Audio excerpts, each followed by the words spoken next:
Hello everybody, welcome to week 8. This week your teaching team is Isabel, Rebecca, Sharon, Pam, and myself. My name is Sherry, and we will be introducing you to digital badges and micro-credentials, and you'll learn how they might be useful in the field of instructional design. So welcome, and we hope you enjoy this week's lesson.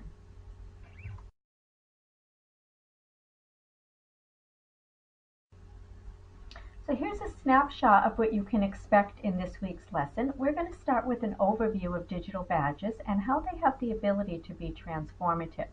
I'm going to start with this slide presentation giving you just a little bit of background about digital badges. And the first activity that you'll be doing is you'll be viewing two different videos. Both of them are 5 minutes each.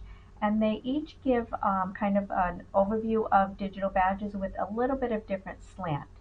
After that, you'll be doing some readings. You'll learn about the ecosystem of badging. You'll also read about the uses of digital badges in education and the corporate environment. And then we'll have you collaborate in a Google document by debating the pros and cons of digital badges according to what you have learned. And lastly, the culminating event for this week's lesson is that you'll be creating a digital badge that's relevant to your context. We thought it might be ideal if you'd like to create a badge that corresponds to your final assignment in this course. You can create a badge that can be used as a formative or summative assessment or otherwise. And if that's not useful to you, you're welcome to create a badge that you can use in your personal life, maybe with a child or even in your professional life in another way. So we hope that you'll find the creation of a badge useful.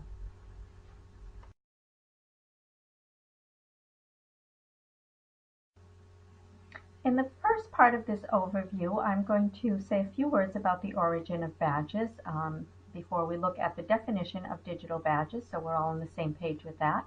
Next, we'll look at the features of digital badges and what makes them unique. I'd like to touch on the differences between digital badges and micro-credentials. And lastly, the use of digital badges in education and training will be addressed.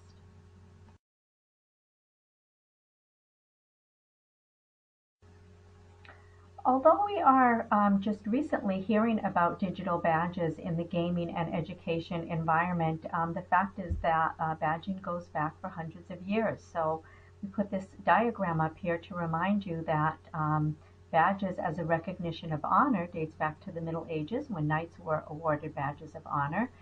And that was a tradition that was picked up by the military, who first started awarding badges in 1775 and still are today. You're probably all familiar with Boy Scouts and Girl Scouts who earn badges, a little bit different from the military in that they are earning badges for skills that they demonstrate not having knowledge of.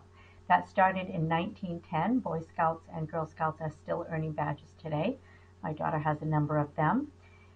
But badging in education started in the 21st century, and around 2005, the Mozilla Foundation partnered with the MacArthur Foundation and others to create something that's called the Open Badge Infrastructure. And the Open Badge Infrastructure allows anyone to create a badge, but more importantly, it allows people to share those badges across platforms. So that was really the big leap.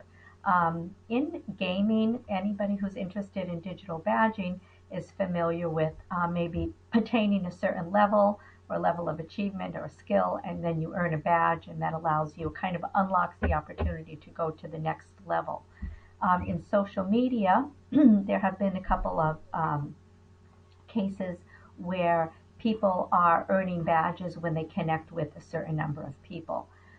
So in social media, it's around connecting with others. And in education, badges are also awarded for recognition of completion of a training course or a workshop. But one of the areas that we would like to explore in this week's lesson with you is not really about completing something, but looking at digital badges in the field of instructional design as a formative or summative assessment tool. So that will be kind of the focus of digital badges in this week's lesson.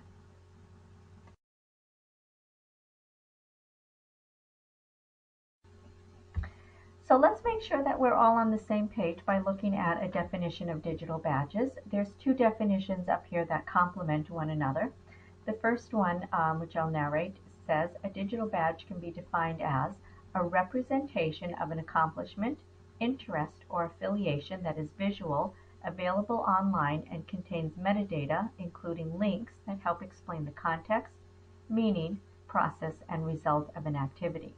I'd like to just point out that this, when it says a representation of an interest or affiliation, that might be the kind of digital badges that you see in social media or gaming platforms. The metadata we'll be talking about in one of the upcoming slides. And jumping down here to the bottom definition, this definition complements the above one, and it's taken in part from a definition from the MacArthur Foundation, who was one of the partners with Mozilla in creating the open badge infrastructure. And it says badges are designed to make visible and validate learning in both formal and informal settings and hold the potential to help transform where and how learning is valued. So as you go through the lessons this week, you'll read more about that, and I think that part of the definition might become clearer to you as you learn more. But regarding formal settings, you'll read some of the case studies of colleges and universities who are now on board in creating and issuing digital badges to students in a number of different ways. And informal settings, I think this is where we thought might be most interested in the field of instructional design if you're not in an educational setting. This might be a way for ID plans to include digital badges for formative or summative assessment. So although digital badges can be created and issued to simply recognize the completion of a training program, my team and I were thinking about this in a little bit deeper terms, and what we would like to introduce you to this week is using digital badges as an assessment tool. So that will be the focus of most of this week's lesson. And I'd just like to add before I go on to the next slide that one of the videos that you'll be watching is from Mark Sermon, who's the executive director of the Mozilla Foundation. And I think in his 5-minute video, he helps to explain what that means when we talk about how digital badging can transform learning. So I think you'll enjoy that video, and I hope you do.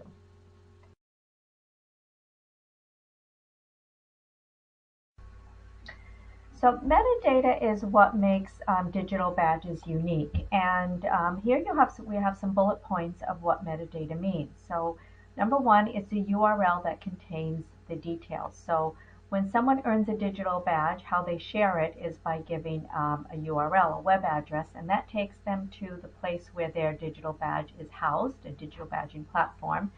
And they can also embed that in social media sites like LinkedIn or Facebook. And when they open up that URL, they have some information, such as the criteria to earn the badge. We'll be sharing in the form of a rubric what that could look like for you. One of the most important things is the evidence that demonstrates the criteria has been met.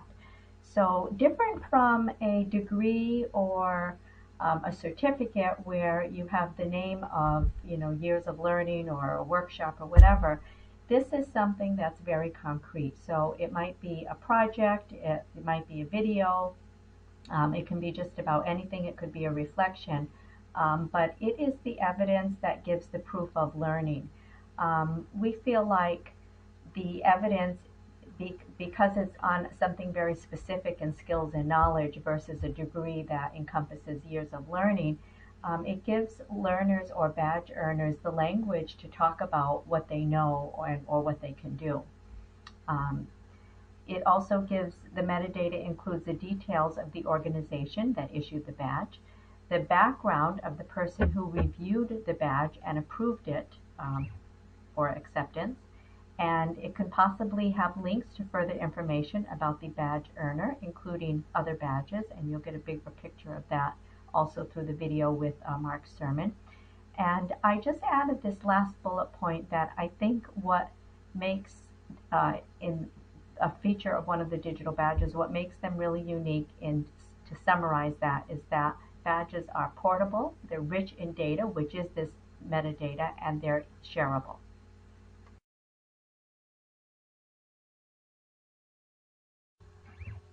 One of the things that I learned in doing the research around digital badges and micro-credentialings is the difference of digital badges versus micro-credentials. I put this kind of a strange Venn diagram here to think about degrees as a formal recognition of learning that we're most familiar with. And on the other side of that, we have micro-credentials, which are typically um, certificates or digital badges. A micro-credential or can also be something that looks like a diploma.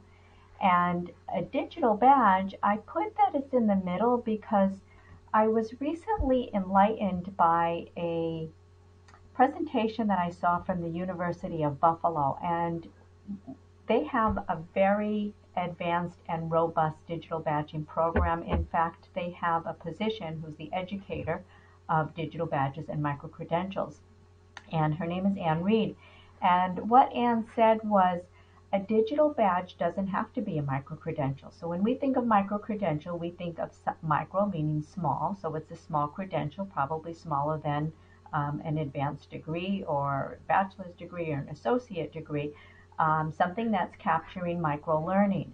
But in fact, a digital badge doesn't have to be. It can just be a different way of credentialing a course or a training program or whatever. So maybe it's a non-degree awarded program, but it also doesn't have to be small in scope. So a digital badge, I think, is generally referred to as one form of micro-credentialing, but I would like to suggest that it doesn't have to be a micro-credential, meaning a small credential. It can, in fact, represent a fairly large or robust skill or body of knowledge.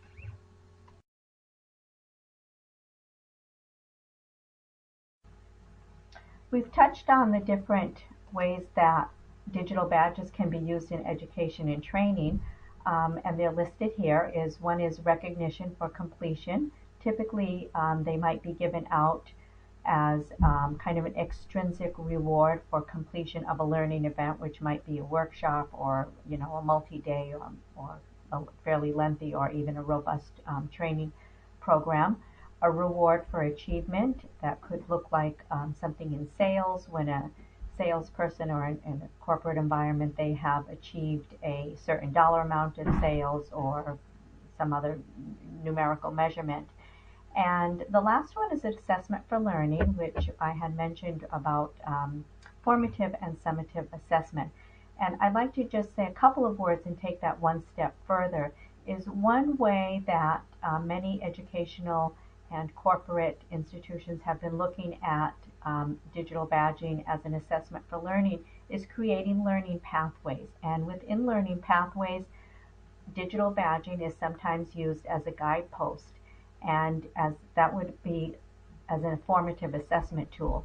So when the badge earner or the learner is working towards a larger goal, there can be some kind of sub steps along the way, and in each of those sub steps, as they learn something or apply what they have learned, they create evidence or proof of learning.